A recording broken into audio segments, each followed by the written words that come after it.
Good evening to all of you, my dear student. मैं उम्मीद करता हूं कि आप लोगों के पास मैं ये जो भी टॉपिक देता हूं, इस टॉपिक पर आप विशेष तौर से ध्यान देते होंगे और विशेष तौर से पढ़ते होंगे। आई होप आप लोग अच्छे होंगे और आप लोगों को अच्छे रहने की पूरी संभावना और पूरी उम्मीद करता हूं। God bless you to all of you. जैसा कि मैं आज आपके बीच में एक टॉपिक लेकर के आया हूं और उस टॉपिक का नाम है आनुवंशिक लिंग निर्धारण। जैसे इसके पहले मैं अगली टॉपिक में बताया था आपको पर्यावरणीय लिंग निर्धारण, और आज की जो टॉपिक है वो है आनुवंशिक लिंग निर्धारण। समझ रहे हैं? तो ध्यान से देखिएगा, इसमें लिखा है मनुष्य सहित अनेक जंतुओं में लिंग निर्धारण आनुवंशिक आधार पर होता है। लेकिन अगले दिन हमने जो आपको टॉपिक पढ़ाया था उस टॉपिक में आपको मैंने साफ साफ बताया था कि जो लिंग निर्धारण की प्रक्रिया है, ये लिंग निर्धारण की प्रक्रिया किस पर निर्धारित है बालक? पर्यावरण में। किस पर निर्धारित है? पर्यावरण में। तो लेकिन ये लिंग निर्धारण की प्रक्रिया पर्यावरण में उन कुछ ही जंतुओं में निर्धारित है, जिससे बताया था अगेमा नामक छिपकली, अगेमा नामक छिपकली में, और एक जली कछुआ था उसमें बताया था, इसमें नहीं। ये जंतुओं की चर्चा कर रहा है मनुष्य सहित अनेक जंतुओं में लिंग निर्धारण आनुवंशिक आधार पर है। एक मानव प्राणी और साथ ही साथ कुछ जंतु ऐसे हैं, इन जंतुओं में जो लिंग निर्धारण होगा वो कैसे पता चलेगा? ये आनुवंशिक आधार पर निर्भर होता है। बात समझ में आई? लिंग निर्धारण क्या होता है तनी से ध्यान दीजिएगा।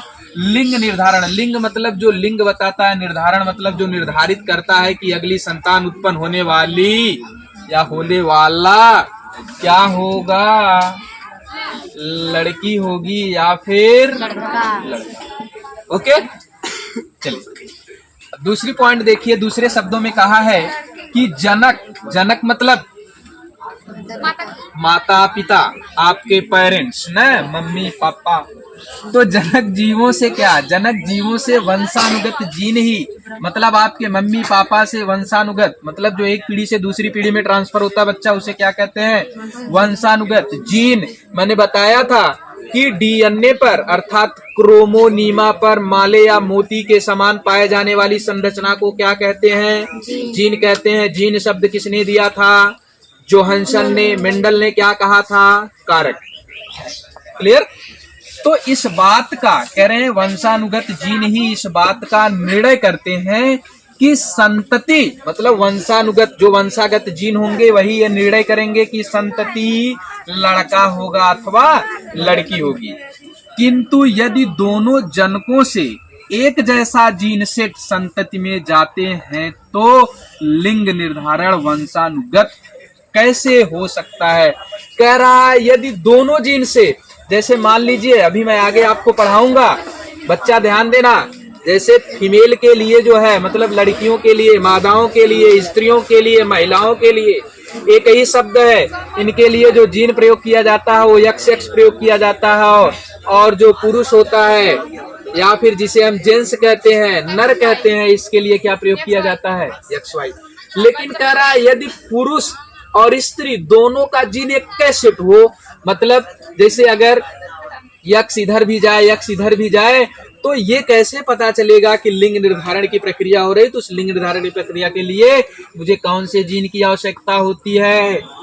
Y जीन ना, Y गुणसूत्र। जब Y गुणसूत्र पहुंचता है आपकी कोशिकाओं में तो यह निर्धारित कर देता है कि अगली संतति पैदा होने वाली लड़की होगी या फिर लड़का होगा। क्या ये बातें आपको समझ आ रही है?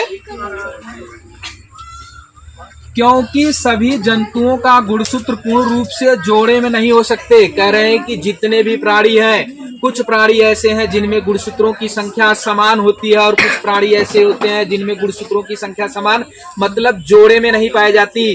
जैसे अगर मैं चर्चा कर लूं तो मनुष्य का जो गुणसूत्र होता है बेटा 46 होता है। इन 46 में 23 के जोड़े में 2 जोड़ी पाया जाता है, जिसमें से 22 जोड़ी आपका ऑटोसोमल होता है। बचा एक जोड़ी जो होता है वही लिंग निर्धारण का काम करता है, वही बताता है कि लड़की पैदा हुई कि आगे कह रहा है इस सिद्धांत के अनुसार, मतलब इस सिद्धांत के अनुसार, ये सिद्धांत आनुवंशिक लिंग निर्धारण के अनुसार इस सिद्धांत के अनुसार सभी पृथक मतलब सभी अलग अलग पृथक लिंगी मतलब मैंने बताया था एक लिंगी द्विलिंगी बताया था ना बेटा। तो ये कह रहा पृथक मतलब अलग अलग लिंगी जंतुओं में 2 प्रकार के गुणसूत्र होते हैं। कई प्रकार के? 2 प्रकार के गुणसूत्र।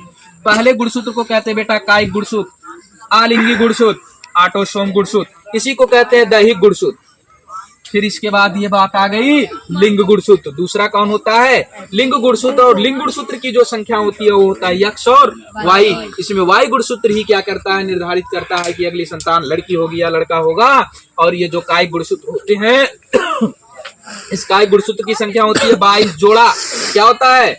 22 जोड़ा। और इस 22 जोड़े को कहते हैं 44 और इसी 44 को कहते हैं ऑटोसोम, इसी को कहते हैं कायिक गुणसूत्र, इसी को कहते हैं दैहिक गुणसूत्र, इसी को कहते हैं आलिंगी गुणसूत्र।